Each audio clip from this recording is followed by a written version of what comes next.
What's up, guys? It's your boy AJ here. Welcome back to my YouTube channel. And today we're going to be talking about the event that happened this past Saturday. The event that has everybody talking. It was UFC 246, McGregor versus Cowboy, ladies and gentlemen. Let's dive right into it now. As you all know, it is Conor McGregor's return. First time fighting since he fought Khabib Nurmagomedov in October of 2018. Since then, he's kind of been going off the rails. You know, he had the sexual assault allegations, punching the guy at the bar, a 60-year-old man at the bar, going to jail for assault and battery, for smashing the guy's phone. I mean, just going off the rails, basically. He wasn't the Conor McGregor everyone was seeing. Not to mention, he hasn't won since being a double champ against Eddie Alvarez in 2016.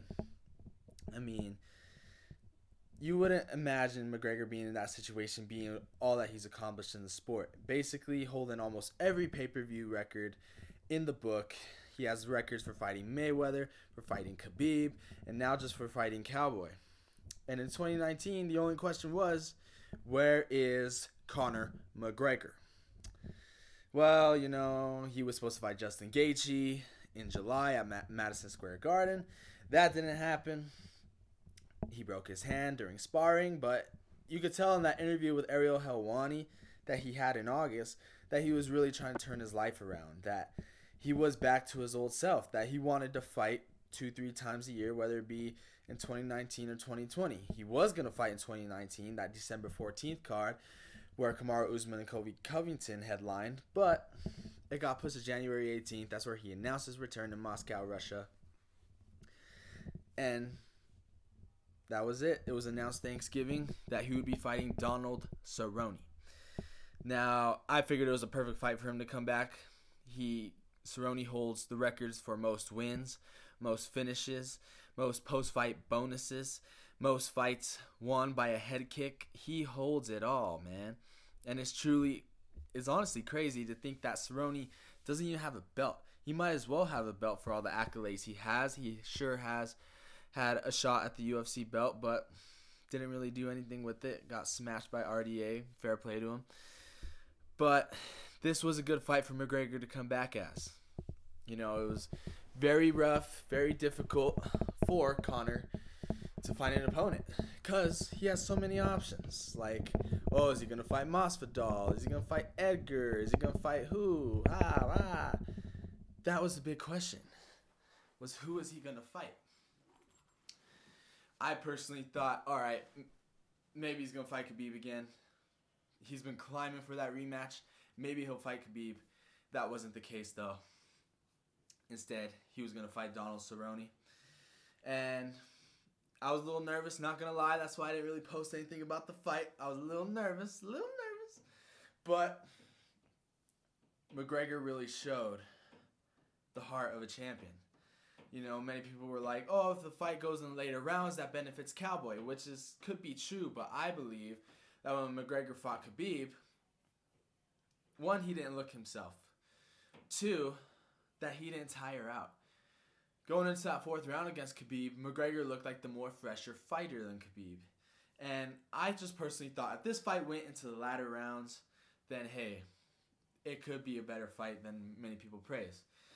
Then we had the factor that this fight was at 170. Now, we all know McGregor has had his struggles at 170. Big deal. He overcame that obstacle against Nate Diaz. He just wanted to fight at 170 because he wanted to just fight. He wanted to get a win. He hasn't had a win in nearly 4 years. He just wanted to fight. So getting a good win against a quality opponent who's been in the top 10 in the lightweight and welterweight division for a decade, he wanted to get a solid win over a solid opponent, then maybe fight Khabib or Tony, depending on how that situation plays out. So I was like, all right, I'm just happy to see him fight. So, weighed in perfectly. Fight night comes. Here we go. McGregor comes out, throws a whooping left hand. It missed. And I was like, oh no. Cerrone came to fight. I don't know why I took that as a negative when I shouldn't have. But anyway, they tied up. McGregor was holding on. And man, people are taking this away from McGregor. He used shoulder strikes, which is a very rare and legitimate technique that is hardly used in this sport. You barely see it. I mean, people are like, oh, we never seen anything like that. I've seen it, but McGregor used it perfectly. We've seen it on The Ultimate Fighter. McGregor's even used it in his past training sessions and in past fights. It's to help basically, boom, boom, level change, boom, level change, boom. It's just, it's a legitimate technique to help get the fighter off you. Landed up busting Cowboy's nose with that. I mean, he hit him with this part of the shoulder. And I'm just like, ooh, that hurt him. Even the commentators, Joe Rogan was like, that hurt him, that hurt him. Then, they're mapping each other out. Cerrone throws a body kick, gets blocked. Then out of nowhere, what the? Left head kick to the dome. Down goes Cerrone.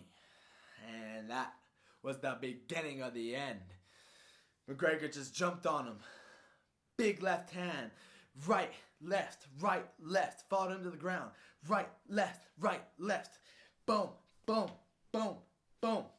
Just insane top pressure from the Notorious One, which forcefully forced Herb Dean's hand to stop the fight at just 40 seconds. It felt longer, but man, to come back from a year layoff and beat a top-level guy like Donald Cerrone in 40 seconds, I mean, he is as good as he said he was. He reminded us that he was as good as he said he was. If that McGregor showed up when he fought Khabib Nurmagomedov, he would have beat Khabib. And I still think he can beat Khabib. And we also got to see another side of Conor. The less trash talk, the less bravado, the less braggadocio. I mean, he had all that, don't get me wrong, but he was more humble. He was respectful of Donald. Whereas if this fight were to happen back in the day, of course, with this fight kicking off with the press conference, the Go Big press conference in 2015, where McGregor and Cerrone had a big run-in. I mean, I'm sure they would have talked some smack, but McGregor was showing his maturity and humbleness, and it was honestly pretty cool to see. He went up to Donald after the fight, told him he loves him, and it was just a crazy sight to see.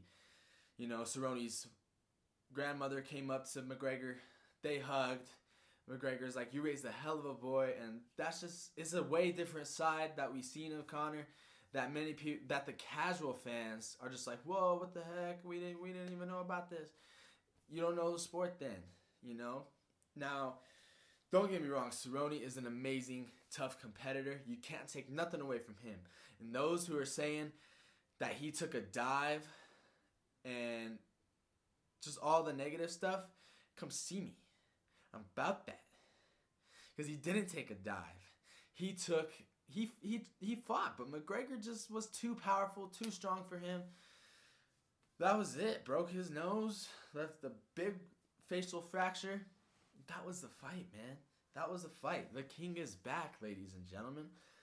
Now, the biggest question was, who's he going to fight next? Before the fight, they're thinking, he's going to fight the winner of Ferguson and Khabib. Or he's going to fight Jorge Masvidal. Or he's going to fight Kamaru Usman.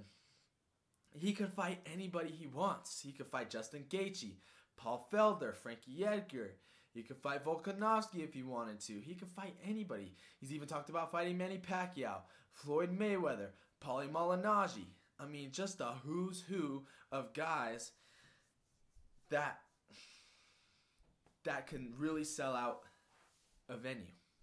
My personal belief on who I believe he will fight. I mean, he's really banking on Khabib and Tony not to fight. I'm kind of hoping too, so that way McGregor could slide in there and steal the fight from one of them. If that don't happen, say Tony Ferguson wins. I think that's the fight to make as well. You also got Nate Diaz out there who he has to finish that trilogy with. Let's not forget their 1-1. Nate Diaz won at UFC 196. At UFC 196, I just said that. March 5th, 2016. Then McGregor and him rematched 5 months later, where McGregor won UFC 202. McGregor won by majority decision. That fight has to happen. The two fights I think should happen are wait for Khabib and Tony, because what if Tony Ferguson wins? Then you could get the fight down there.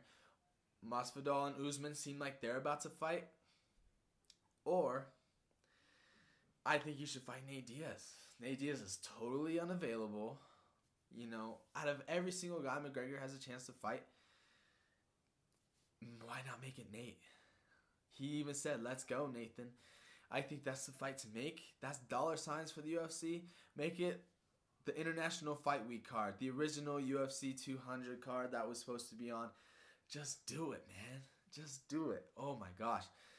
I'm excited this year, guys. As you can tell, like, I was nervous when he fought. Like I said, that's why I didn't post much. I just wanted him to win. I was crying. I was bawling. Bro got a proper 12, you know. I was just like, woo. Of course, I didn't drink it. Just had it sitting there. But good luck.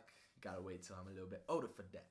Anyway, thank you so much for watching. Don't forget, like, subscribe, comment on the videos that I should be doing. If you have any video ideas of what I should be doing, please do not be afraid to comment. I will do it. I will talk about whatever. I'll talk about grass growing. If you believe that I should talk about it, just comment down there, ladies and gentlemen. That's it for me today. Like I said, like, subscribe, comment, follow me on social media, Twitter, Facebook, Snapchat, all that. Anybody got a problem with that, they can come see me. I'm about that. Big trust. Woo woo. AJM. In the flesh. Keep it 100. And